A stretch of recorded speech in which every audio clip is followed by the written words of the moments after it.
14 түн. Ей, ұлы бақытты патшам! Тақтайды сипадым, деді соқыр. Қыздың тынышы кетті. Аздан соң, қаш сорлы, дию келіп қалды, деді қыз. Өлтірем деген ойым тозаңдай көкке ұшқандай болды. Үй құлай үстімді басқандай тұра жөнелдім. Есімнен айырылғаным сонша, отынға апарған балтаммен аяғыма ілген шарығымды қыздың босағасына қойып едім. Сол ұмыт қалып кетті. Баспалдақтан шыға бере артыма бір қарасам, басы бақыр қазандай бір дию қыздың жанына келіп, «Неге шақырдың, жау тигендей зәремді ұшырып?» деді. «Еш нәрсе де болған жоқ, дидарыңды көруге өте құмартқаным бір», деп қыз жайдарланды. Дию жан-жағына қарап, шарық пен балтаны көріп, «Жәлеп, жәдігөйленбе, мынауың кімнен қалған мұра?» деді қызға көрсетіп. «Сырттан өзің ала келген балтаңдағы, мен ешкімді көргенім жоқ», деді қыз.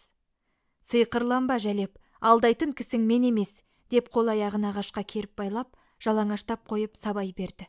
Мен қызды аядым. Осыған қайдан келдім деп өкіндім. Қолымнан келер қайран жоқ. Қашып шығып жамаушының үйіне келдім. 3-4 күннен бері қайда болғанымды сұрады.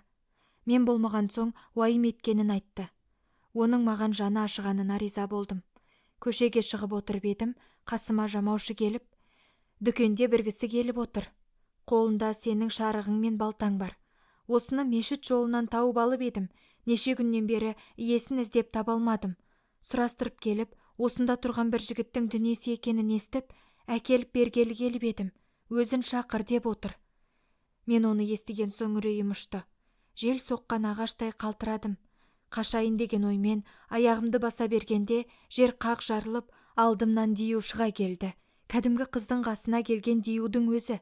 Көтерген бойымен алып ұшып, қыздың қасына әкелді. Қыздың тұла бойында сау жері жоқ, сорғалап қан ағып тұр. «Осы ма, Жәлеп, қасыңнан кеткен сүйікті жігітің?» деді.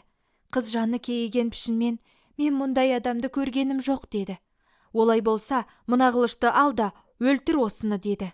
Қыз қылышты ұстап, жаныма келді де, көзіме көзі түсіп, қолындағы қылышын тастап жіберді. Дию түскен қылышты қолына алып, «Өлтір мынаны», деп маған ұстатты. Мен де қыздың жанына барып, жылап тұрған қызды көріп, қылыш қолымнан түсті. Диюға қарап, «Адамның әдетінде жазықсыз әйелді ергісі еш уақытта өлтірмейді. Әйелді өлтіріп ер атыма ар келтіре алмаймын», дедім. «Сендердегі достық бір-біріңе дақ салмастай болып бекіген екен. Олай болса ерік өзімде», деп дию қылышты өз алды да қызды бөліп-бөліп тастады. Маған қарап, «Ей адам баласы, біздің заңымызда ойнаспен қолға түскенде қатын айыпты болады. Сондықтан мынаны өлтірдім. Бірақ сен де сау кете алмайсың. Сенің осы тұрған түсіңді өзгертіп, басқа түске кіргізем. Ол үшін қалауды өзіңе берейін. Ит пе, шошқа ма, мал ма, маймыл ма? Біреуін өзің қалай ғой», деді. Мен диюға жалына бастадым. «Құдай үшін мені сау жібер», дедім. «Қиқаңды ғой, сөзді созба. Өлтірмегенімнің өзі жетеді. Сені бір мақұлықтың түсіне кіргізу менің міндетім», деп көтеріп, тауға апарды да, бір уыс топыраққа дем салып, басыма шашып маймыл қылып қоя берді. Тау тасты кезіп, жеміс теріп жеп бірнеше күн өткіздім. Ағашты жерді аралап, дарияның жанына келдім. Бір кемеге көп керуен тиеліп кеткелі жатыр екен. Ешкімге көрінбей, кемеге міндім де, мен де керуенмен бірге кете бардым. Бір күні кеменің суын төккен біреулер мені көріп қалып ұстады. Бірі суға тастай сал деді, екінші біреуі қылышпен өлтірмек болды. Суырылған қылышты көріп, қырынан ұстап жабыстым да шырылдап жылай бердім. Оным керуен басыға таң көрініп, мені өлтірткізбеді. Тамақ беріп бағатым болды. Мен де керуен басыға қолымнан келген қызметті істеп, көңіліне жақтым. Бұл маймыл болған мен бір ақылдысы екен, айтқанның бәріне түсінеді деп мақтайтын болды. Кеме жүзіп отырып, бір үлкен қаладан келіп шықты. Оның патшасы керуеншілерге бір тақта көтерген жасауыл жіберіп, осыған хат білгендері бір қатардан жазу жазсын депті. Әркім білгендерін жазып жатты. Мен де барып тақтайға жабыстым. Оған жасауылдар таңырқап, мені маңына жуытқысы келмеді. Керуен басы, «Тақтайды алдына беріңдер, не істер екен?» деп тақтайды алдыма қойғызды. Мен қаламды алдым да мынадай өлең жаздым. «Керек болсаң иеңе, сия құс қалам сорғала, тербеткен теңіз дауылдай, сыр отын жібер қозғада. Тарихтың басқан таңбасы, сен сүйектен сөз ғана, қиял билеп қол мінген, сен қалам былпың жорғала. Саған қылыш бір кезде, аждахадай ұмтылды, бүтін тұрған бұл көңіл, бөздей болып жыртылды. Дүние деген қос бұтақ, біреуі өмір бір өлім, біреуі дос бірі қас, ойлауымша сол менің. Бір кездерде дидарың, нұр жағынып келгендей, жоқ сияқты кем жағың, шүкір шүкір дегендей. Бір кездерде дидарың, түнек қара түндейін, нұр отына күйеме, жағып алған білмейім.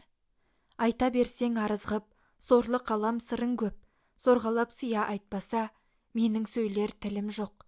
Кеше болса бүгін жоқ, болды дейтін сұрым жоқ, құбылмалы дүниеден арқалаған жүгім көп. Мен осыны жаздым. Жасауылдар патшаның алдына апарып, жазған сөзді түгел қарап шығыпты. Патшаның көңіліне ұнағаны менің жазуым болыпты. Жасауылдарына, осыны жазған кісіні патшалық киім апарып киіндіріп, алдыма алып кел. Оған жасауылдар күліпті. Патша неге күлді деп таңырқаған. Тақсыр, мұны жазған маймыл. Олай болса, маймылды киіндіріп әкел, көремін. Жасауылдар керуеннен мені алып, киіндіріп патшаға апарды. Ордаға кіргенде патшаларға лайықты міндеттерді түгел атқарып құрмет көрсеттім. Оған отырғандар таңырқады. Маған отырарлық орын көрсетті. Өзге кісілерге рұқсат беріп, тек ордада қызмет істейтін кісілер ғана қалды. Неше түрлі тамақ әзірленіп дастарқан жайды. Астың артынан шахмат әкеліп, ойын білесің бе дегенде ишарат қылды. Мен де білем деп ымдадым. Ойынға отырдық. Екі пешкені көшірдім де, үшінші ретте атты шауып, патшаны мат қылдым. Бірнеше рет қайта ойнадық. Бәрінде де патша мат бола берді. Япыр-ай, егер адам болса, мұнан ақылды жан болмас еді, деді патша. Қызымды шақыршы, маймылмен келіп шахмат ойнасын. Қыз үйге кірді де, кісінің үстіне неге шақырдыңыз деп бетін бүркеді. Патша, қайдағы кісі балам, деді.